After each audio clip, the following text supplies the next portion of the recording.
I think at my age, I'm just so excited for the guys that I know how hard to work. I've been talking about this locker room, been talking about the team, and I know it's one game. I know,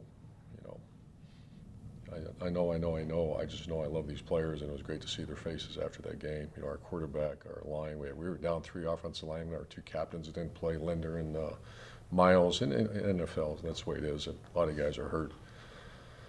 We're down a corner, and some guy we just get 2 weeks ago.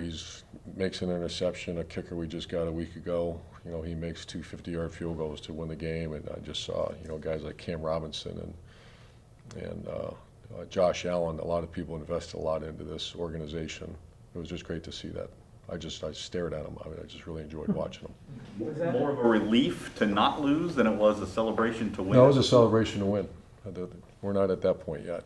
I've been in those situations where, no, it was a celebration of overcoming some. You talk about a back and forth game, and I know Miami has some injuries too, and they're going through some stuff too. But their quarterback played his heart out. Tua played his heart out, and our guy, obviously Trevor. That was 2 really good quarterbacks playing against each other. Take the national championships out, but was that as emotional of a locker room after a game as you've been around in a while? I think it was. Yeah. Maybe including some of those big ones. Do you always let the captains, is that your thing to let the captains hand out the game ball? No, they just kind of did it. I just kind of let them enjoy the moment, and I can't remember who gave it to Trevor, and then they got the kicker. It was Marvin, right? Matt, yeah, Marvin. Yeah, it was really, we have really good people in that locker room. You think the team knows the kicker better now than they did Yeah. 3 days ago?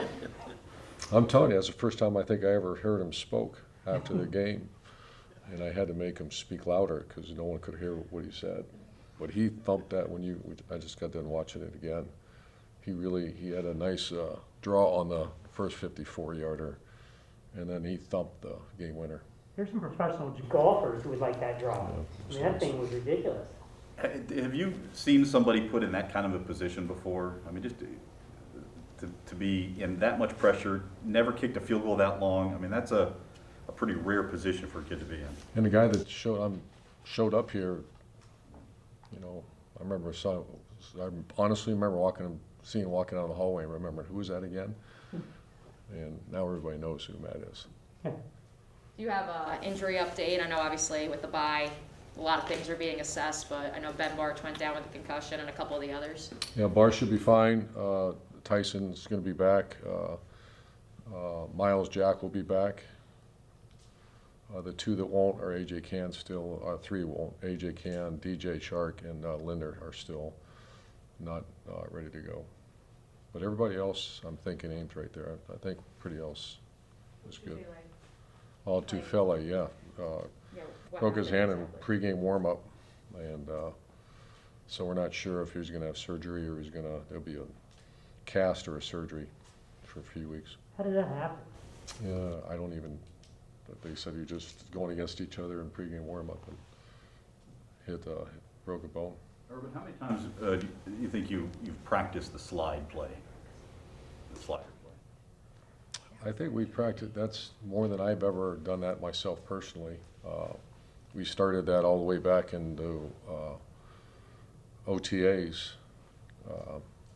and then we have a really good analytics guy here named Zach Eastline, I believe his last name is. He's tremendous. Eastline. Yeah, he's really, really good. And obviously Bev, I put him in charge of it, and then we work more than I've ever been a part of. But we did all training camp. We do it once a week, twice a week during the week, and that's usually one of the things you work on.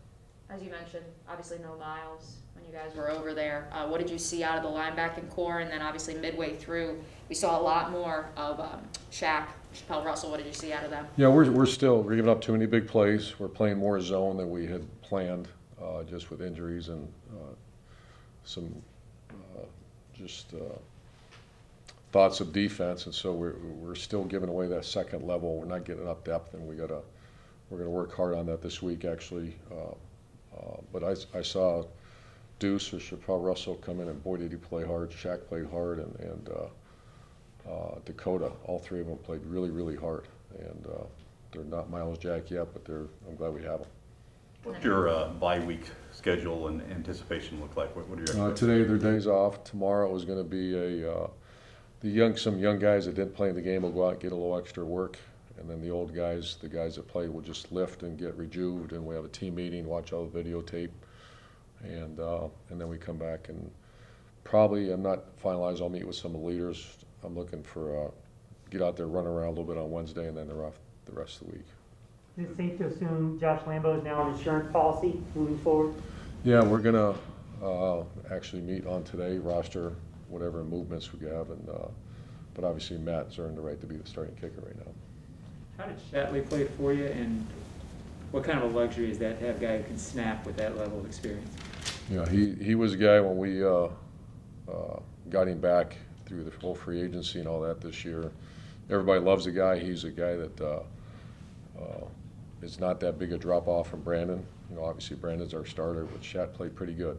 The other guy is arguably the most improved player on the team. One of them is Will Richardson, and he's a swing tackle, swing guard now. And to go into that kind of game where they were playing bear defense and blitzing, they pressured.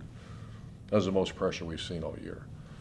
And there's a little feast or famine where they got us a few times. But also Trevor did a nice job. You know, that was his best game. You mentioned defending that second level with the linebackers. Can you assess the corner play? I know obviously, like you said, Tyson wasn't out there, but where would you say development and current status defensive back-wise you guys are at?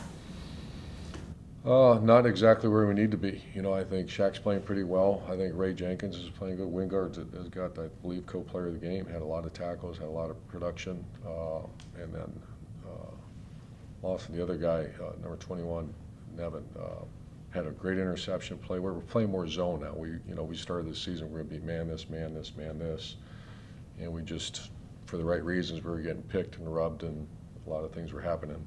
So we're going to really work on being a combination of both, which I think that's what you see in the NFL. Was your plan always to be this aggressive on fourth down going into the season, or is it more just sort of how things have developed? I've always done that. You know, I've never, and you know, it's something that that's on the agenda for tomorrow.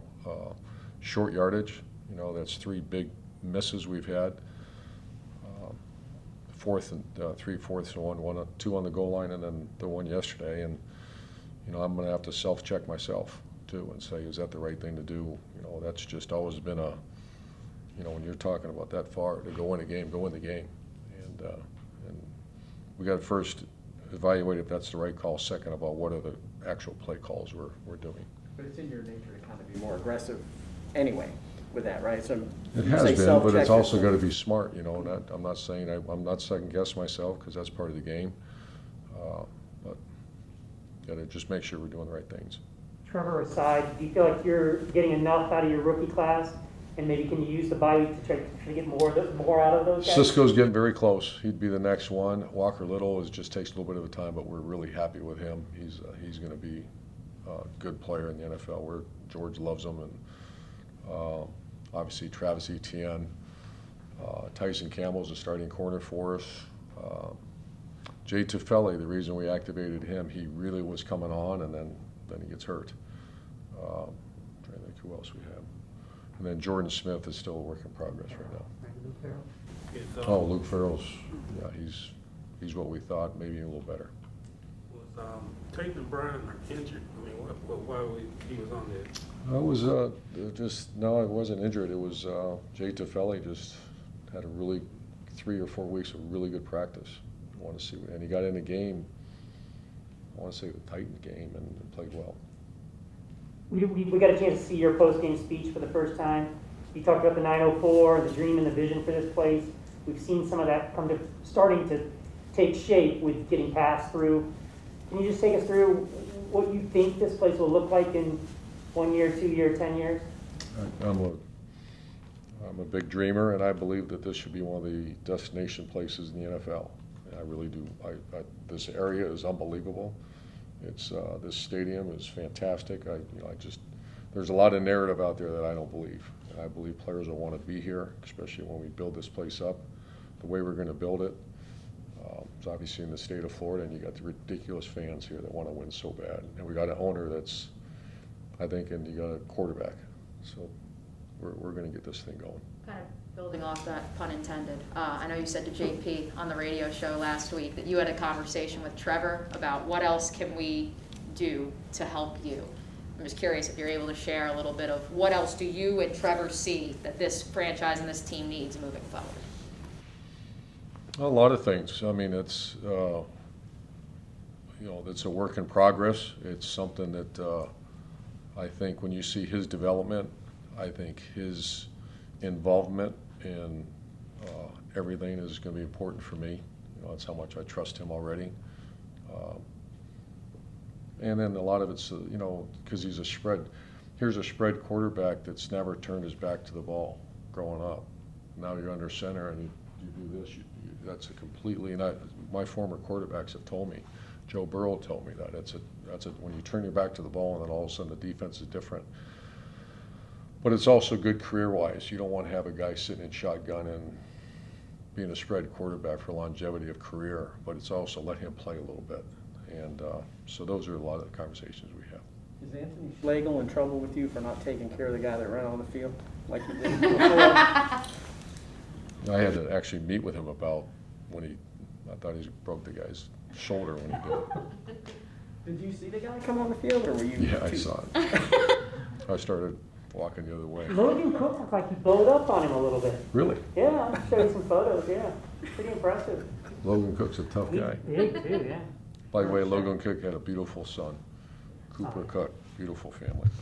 What was your plan, if that baby doesn't come last, No, what was your plan to go to London? 'Cause you didn't have a kicker on the, Or a punter, yeah. a punter on the. I can't give you guys too much information, but that was a concern, and we were looking through the yellow pages for a punter.